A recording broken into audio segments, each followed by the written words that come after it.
सना शिवा, अच्छा भइल तू आ गइलू। हमरा के लोग फंसावा था। तोहरा के तो अपना प्यार पे भरोसा होई ना। तोहार कसम हम कुछ नहीं कइले। हमार कसम मत खाब तू।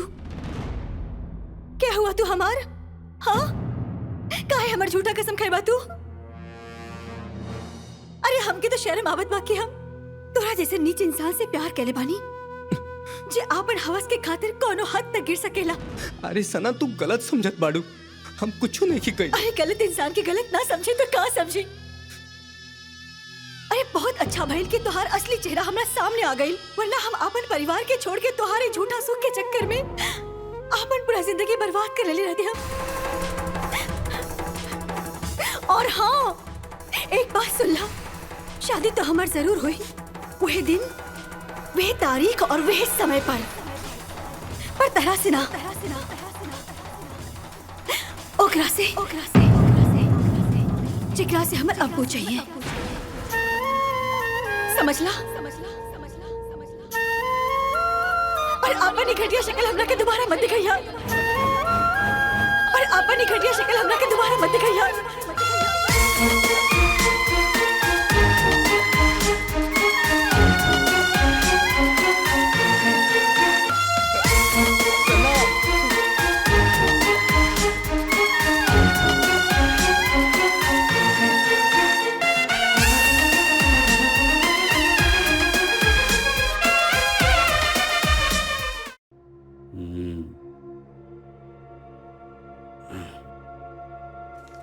इल इंस्पेक्टर साहब रहुआ खुदे देख ली।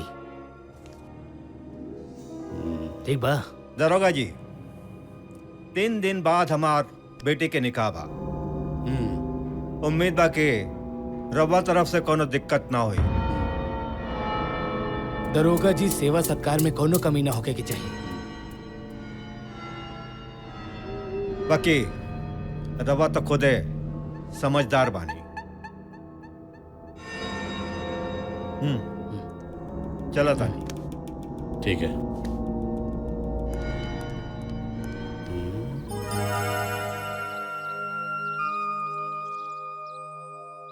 सलमान वल जुनैद खान, आपका निकाह सना वल सलीम खान से होना मुकर्रर हुआ है।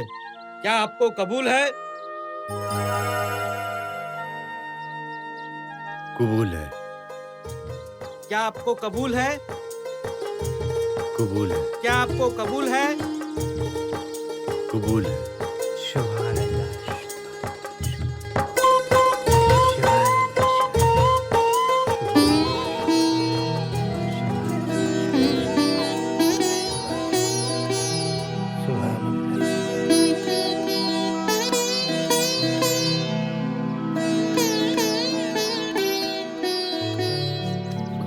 शुक्रिया।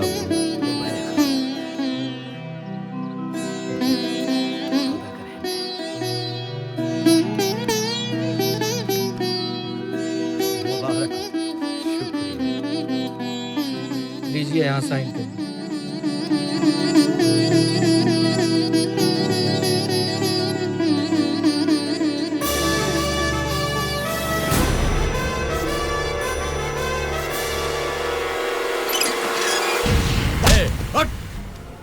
बहुत गर्मी दिखावत रहे रे। आज तो गर्मी हमको झाड़ दे।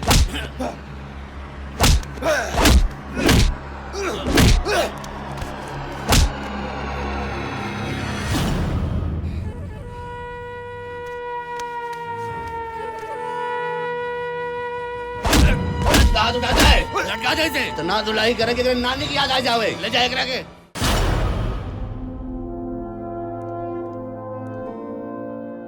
सलमान वल्द जुनैद खान का निकाह सना वल्द वसीम खान से 5,21,000 के मेहर में हमारे गवाहों के बीच मुकर्रर किया गया है। क्या आपको कबूल है?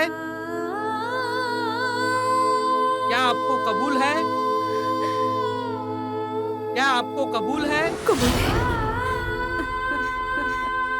क्या आपको कबूल है?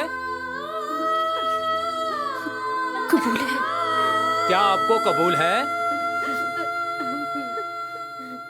कबूल है।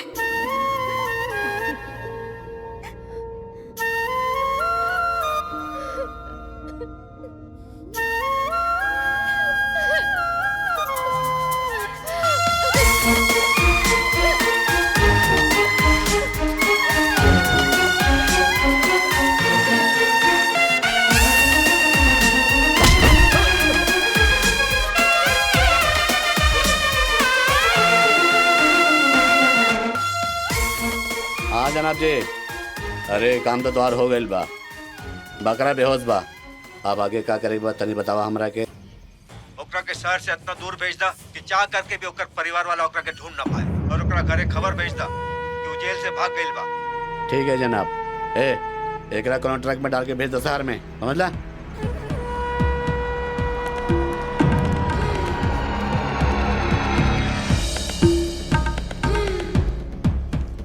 हेला, और अब एजा से इतना दूर चल जा कि एजा के लोग तरह के ढूंढ ना पाए। और याद रखिया कबो लौट के मत आइया। अच्छा, चलो जा। नमस्ते। ए भरोसा के लायक तबा ना? हाँ अब्बू, भरोसे लायक है।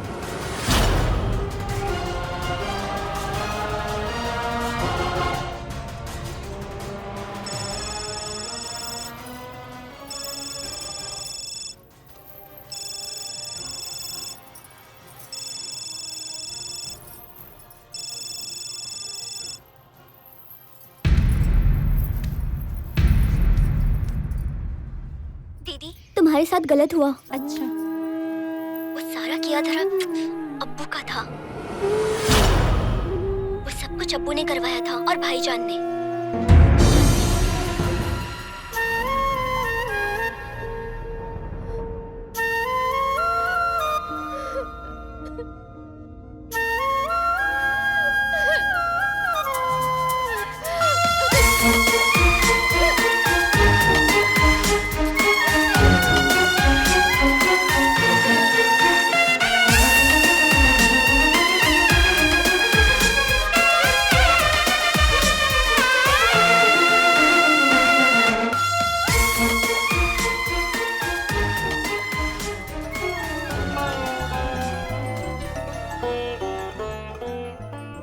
सना, मुझे प्लीज छूने की कोशिश मत कीजिएगा।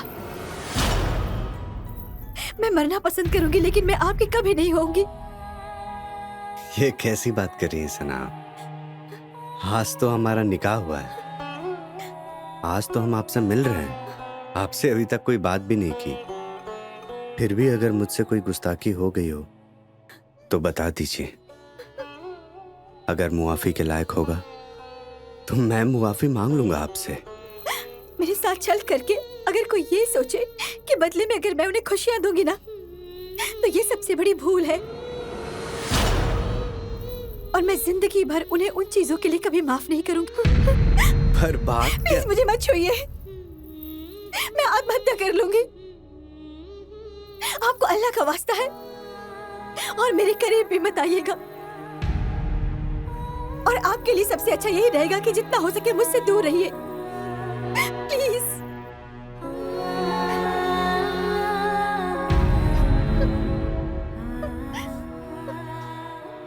ठीक है सना जी, जब तक आप हमें ना अपनाएंगे हम आपके साथ कोई जोर जबरदस्ती नहीं करेंगे। पर एक शर्त है, ये बात हम लोगों के बीच में रहनी चाहिए।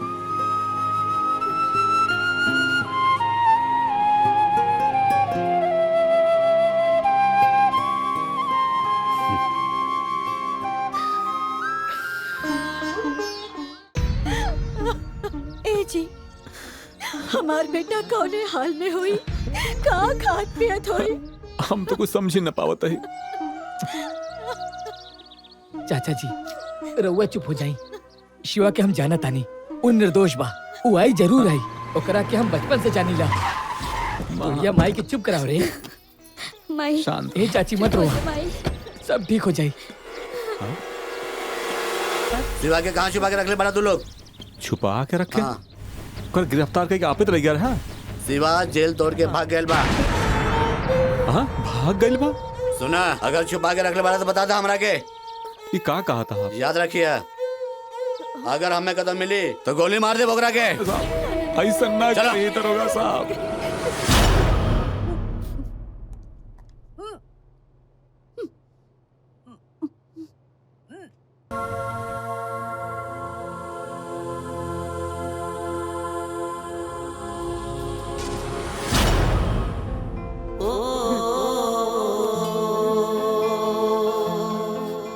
थैंक यू भाई, तुमने आज ये सच बता के मेरे दिल का बोझ हल्का कर दिया। इतने दिनों से मैं घुट घुट कर जी रहा था। मैं समझता था कि सिर्फ मेरे ही जीवन में तकलीफ है, पर इतने सालों से कोई इतना बड़ा सच अपने दिल में छुपा कर रखा है।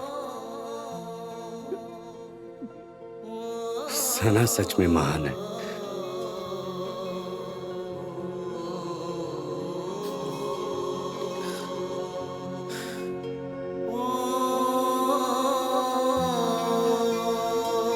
ख्याल रखना।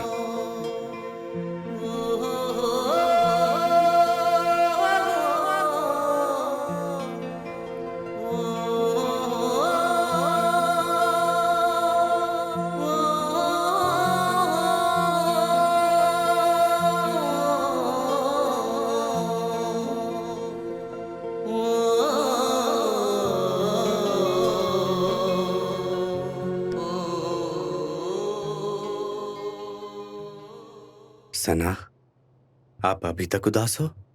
जी नहीं, उदासी तो कब की खत्म हो गई। बस इंतजार है उस पल का।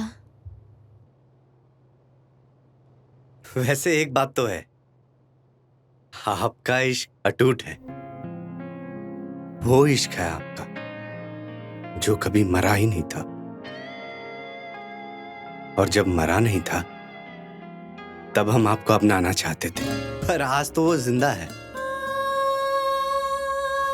तब हम कैसे आपको अपनाएंगे?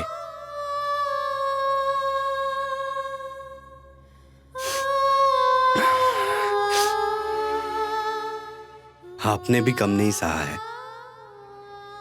आपने भी कई मुश्किलों का सामना किया, मुझको, मेरे परिवार को, और ये रूही, इसका क्या दोष? 5 साल अपने बाप से दूर रही। सना, हम चाहते हैं कि आप और शिवा एक हो जाएं, हमेशा के लिए, जिंदगी भर। आप तो हमें नहीं अपना पाए, पर हम कोशिश करेंगे कि आपको और शिवा को एक कर दें।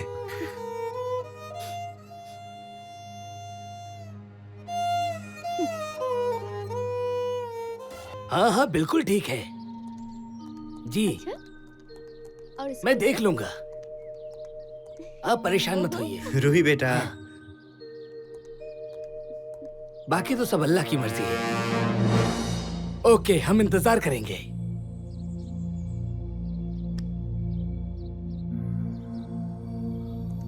सलमान, हाँ जरा इधर आना। जी अब्बू। बेटा, क्या बात है, तुम कुछ परेशान से लग रहे हो।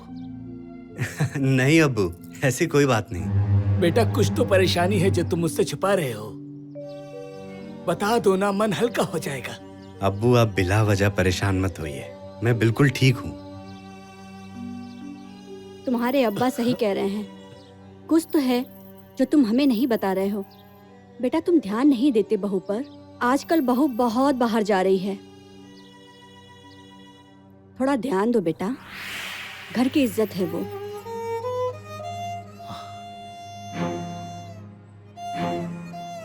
ये बताता क्यों नहीं है कुछ? पता नहीं क्या बात है, पता नहीं कुछ क्या बोलता नहीं, क्या करे इसका।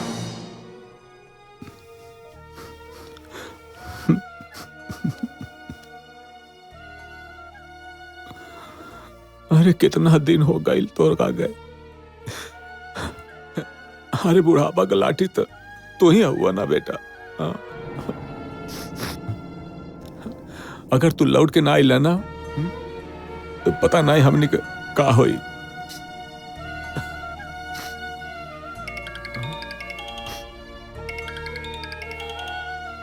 हाँ हेलो। हाँ प्रणाम चाचा, हम सुदामा बोला तानी। बोला बेटा। चाचा, एको खुशखबरी बा। का खुशखबरी? शिवा जिंदा बा और हमरा के मिल गइल बा। हाँ? हम घर भेजे तानी, रउआ लोग जल्दी आ जाए। का बोल रहे, फिर बोल? हमार शिवा जिंदा हुआ?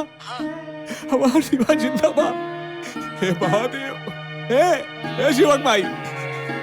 शिवक माई! हे शिवक माई! हाँ शिवा जिंदा बा, शिवा जिंदा बा, सुबह फोन आया, हमार शिवा जिंदा बा। हे भगवान।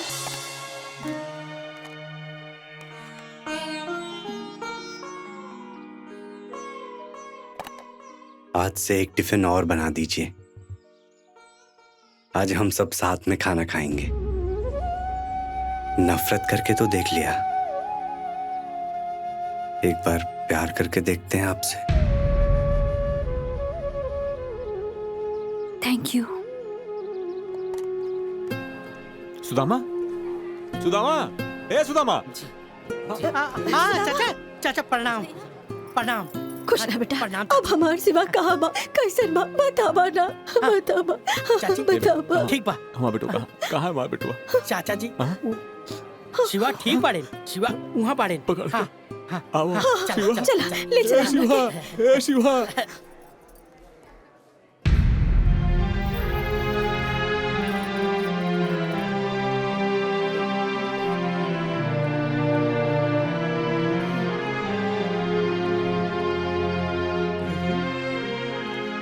शिवा, हे बेटा, आपका पहचान था ना? हे शिवा, हम तुहार बाबूजी। हे बेटा, पहचान ला बेटा हमका। हे शिवा।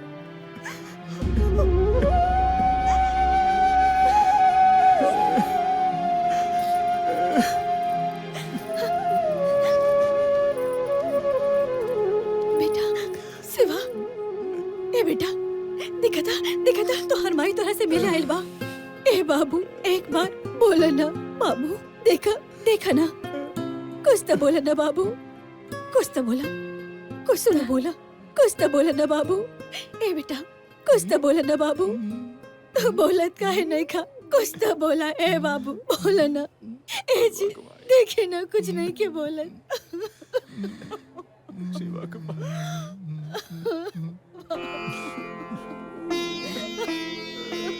शिवा भैया, तोहरा के एक बात पता बा?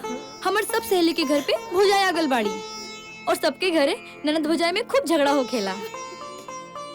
हमरो मन करेला कि हमरो घर पे एक भुजाई रहती, हम उनका से छोटा छोटा बात पे झगड़ा करती।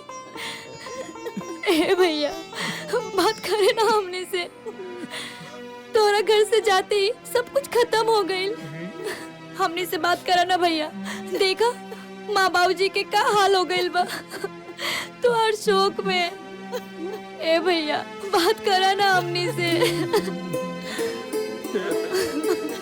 भगवान के पहचान ला बेटा। देखिए नहीं, कुछ नहीं के बोलत।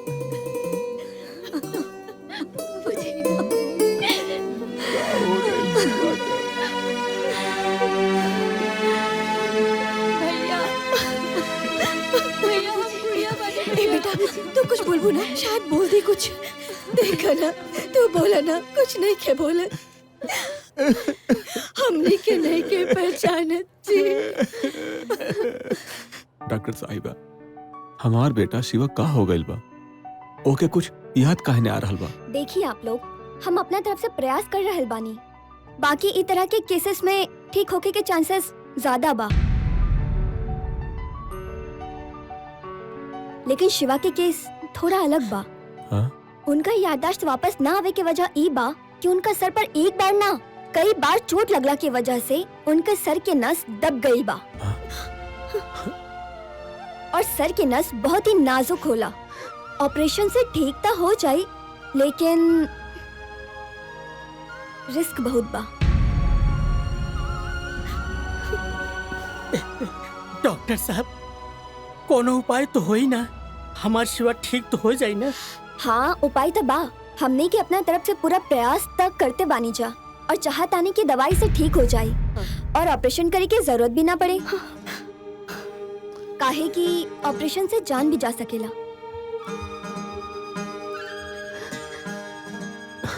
डॉक्टर साहिबा अब आप ही बताई हमनी का ऐसा का करी जौने से हमार बेटा शिवा के याददाश्त वापस आ जाए डॉक्टर साहिबा।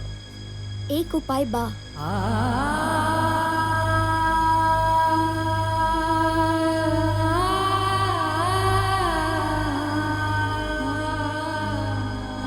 हाय, मेरा नाम रूही है, तुम्हारा नाम क्या है? सब बोलते हैं तुम पागल हो, ये सच है क्या? तुम मम्मा से नाराज हो क्या? तुम बोल क्यों नहीं रहे हो?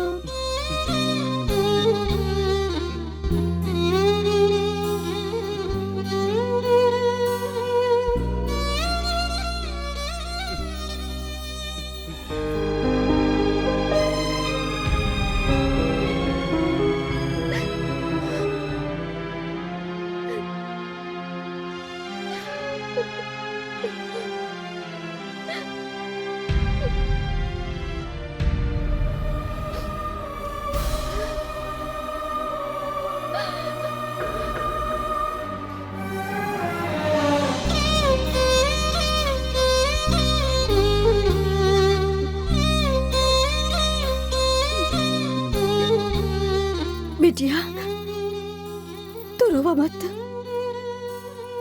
देखा सब ठीक हो जाए, शिवा जल्दी ठीक हो जाए।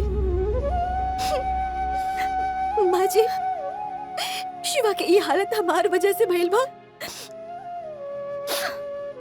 और आप चिंता मत करी, पूरा कोशिश करो हम शिवा के ठीक करे के, और जब तक वो ठीक ना हो जाए हम उनका के छोड़ के ना जाए। और इस समय रेवा लोग कैमरा के साथ देवे के पड़ी।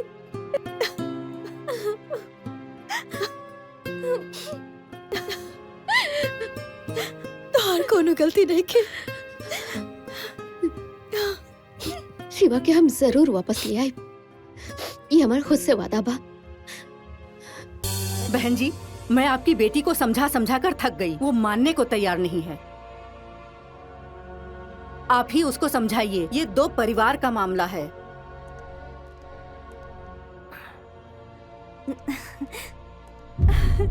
दीदी, अरे अरे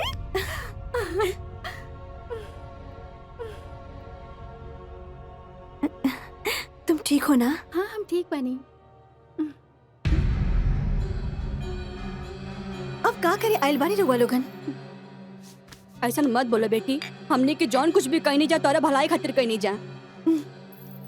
बेटा तो हमने के गलत समझा ताड़ू। बेटा आज तक हमने के जौन भी कहीं नहीं तार और परिवार के भलाई खातिर कहीं नहीं, और तो अब तक हमने के परिवार के हिस्सा ही बाड़ू। अगर परिवार रहती ना तो हमरा साथ वो सब ना भइल रहित। और परिवार का होला ये रउआ लोग नहीं जानत। बस हाथ जोड़ के एगो विनती बा, आज के बाद इस चौखट पर कदम मत रखब लोग। सना दीदी,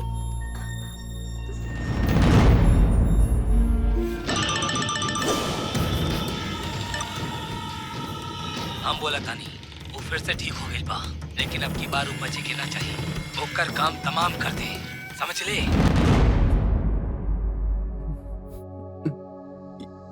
हम कहाँ बनी? नर्स, इनकी फैमिली बाहर बैठी है, उन्हें अंदर बुला लाओ। ओके मैम। आप ठीक हैं? हाँ हम ठीक बनी, लेकिन ये सब? आप अस्पताल में हैं और कुछ टाइम पहले आपका एक एक्सीडेंट हुआ था। बेटा, अरे माई, हमार बेटा ठीक हो गई। हमार अरे बेटा गुड़िया। ठीक हो गई भैया। कैसन बाड़ू? ठीक हो गई ना भैया, तू ठीक हो गई ना भैया।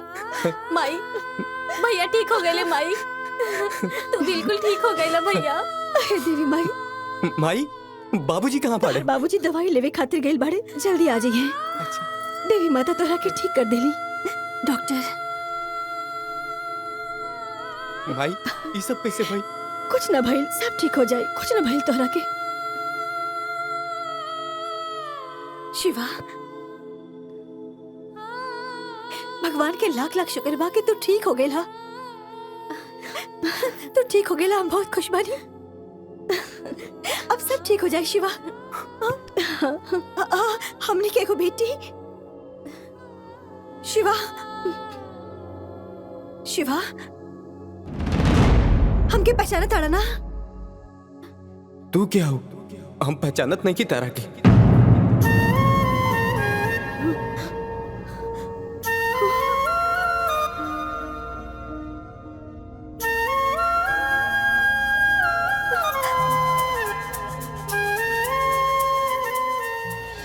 शिवा तू हमरा से गुस्सा बड़ा का? जौन गलती हो गई माफ कर देना शिवा। जौन कुछ भी भइल रहे वो हमरा समझ में ना आइल शिवा। हाँ शिवा, ए शिवा, सना याद बना तू हमरा से बहुत प्यार करत रहला। तू के हो? हम सच में नहीं जानत तारा के। माजी का बोलतड़े बेटा? सना, सना। अरे माई का बोला तर हम नहीं जाना। डॉक्टर तू तो बोला, तू समझावा ना ओके? गुड़िया ये तोहर सहेली है का? ना भैया ई तो माफ कर दे शिवा, लेकिन ऐसा मत करा। बहुत प्यार करे नहीं, ऐसा मत करा हमरा साथ शिवा। माजी प्लीज बेटा, ई सना हाँ इतना साल से तोरे इंतजार करते नहीं तो ध्यान से देखा शिवा, देखा? अरे हम नहीं की पहचानत तारा के। हम सच में तारा के नहीं पहचानत बानी।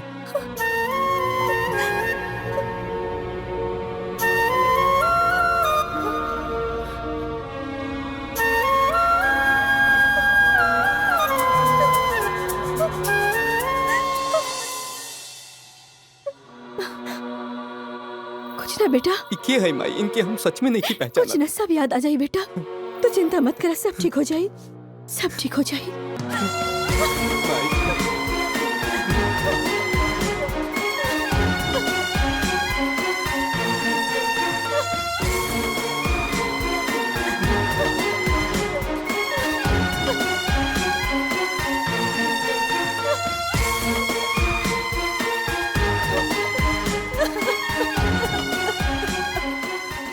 सना,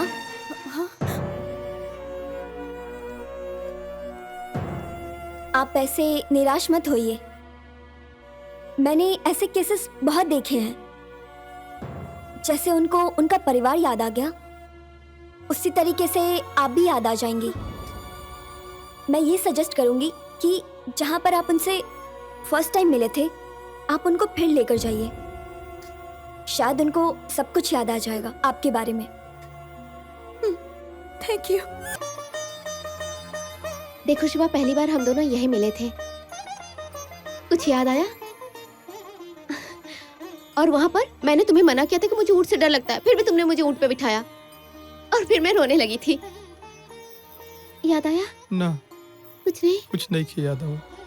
अच्छा ठीक है। याद है मैं एक बार नाव से उतर के अकेले चली गई थी और मुझे गुंडों ने पकड़ लिया था और फिर तुमने उनसे मारपीट की थी, याद है? अरे हमका नहीं किया याद हो। वो घाट, वहाँ पे पागलों की तरह पीछा करते थे। मुझे तो पता भी नहीं था कि एक बेवकूफ मुझसे इतना प्यार करता है, मेरा पीछा करता रहता है। कुछ याद आया शिवा? ये सब तो याद आवता, ये घाट किला याद आवता, ये नाव याद आवता, ये सब याद आवता, लेकिन तू याद नहीं खू। हम सना बानी तो क्या हम याद नहीं की? शिवा देखा तोरा के हम याद नहीं की और ये सारा कुछ याद बा। याद करा, हम तो हर जिंदगी में सबसे इम्पोर्टेंट है शिवा, याद करा। अरे हमके याद नहीं किया हो तो कैसे बताएं तरह के? शिवा प्लीज कोशिश करे ना शिवा, प्लीज। अरे बोल देनी ना, नहीं के याद आवत बा कुछ भी। जब देखा तब याद आवत बा, याद आवत बा। पगला दिल बाड़ू तू हमरा के। तू काहे कैले रहला प्यार? कितना कोशिश करे तरी आपन परिवार के छोड़ के तोरा पावे के। हम पागल लिए तो से प्यार करने शिवा। हमारी पूरा जिंदगी खराब हो गई शिवा। मैं एक भी जगह, एक भी वक्त, एक भी मौका नहीं छोड़ रही हूँ अपनी जिंदगी का कि तुम्हें एक भी मौका ये न मिले कि तुम कुछ भी याद न कर पाओ। तुम्हारे परिवार से ज्यादा कोशिश कर रही हूँ मैं। शिवा प्लीज याद करने की कोशिश करा। अरे नहीं खे याद आवत हमरा के कुछ।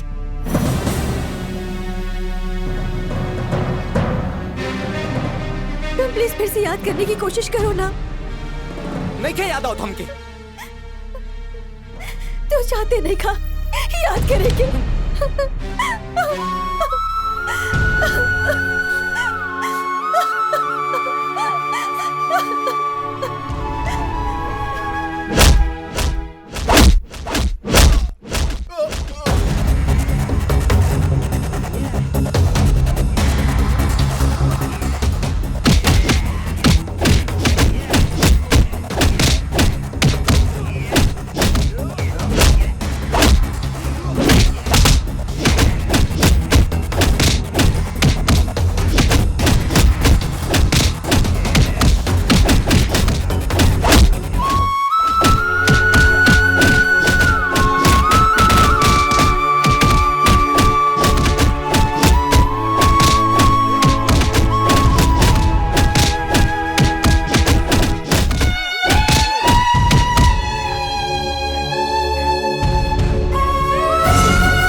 सना रुक जा सना, तो के पहचाने में बहुत देर हो गई हमके, बाकी इतना भी देर नहीं के भाई कि तू हमरा से इतना दूर चल जा। हमके तो लोग गलत इल्जाम लगा के फंसा देले।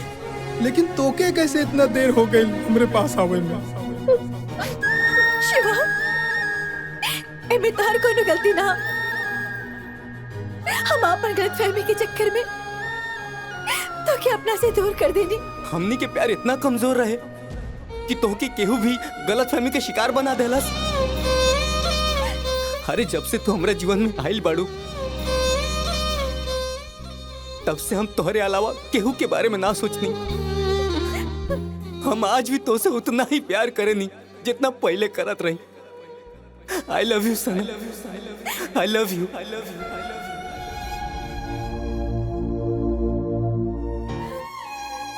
I love you, Shiva, Shiva, Shiva, Shiva,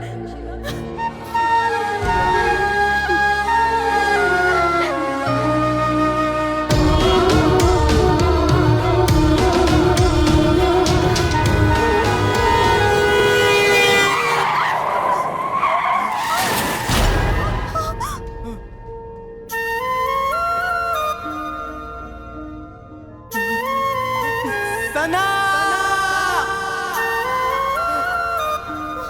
सना, सना, सना, उठा सना। ये का हो गई?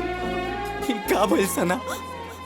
तोरा कुछ ना हो, कुछ ना हो तोरा के, कुछ ना होई, कुछ ना हो के दे, कुछ ना होई तोरा के, कुछ ना हो के दे, कुछ ना हो के दे। सना, सना, सना,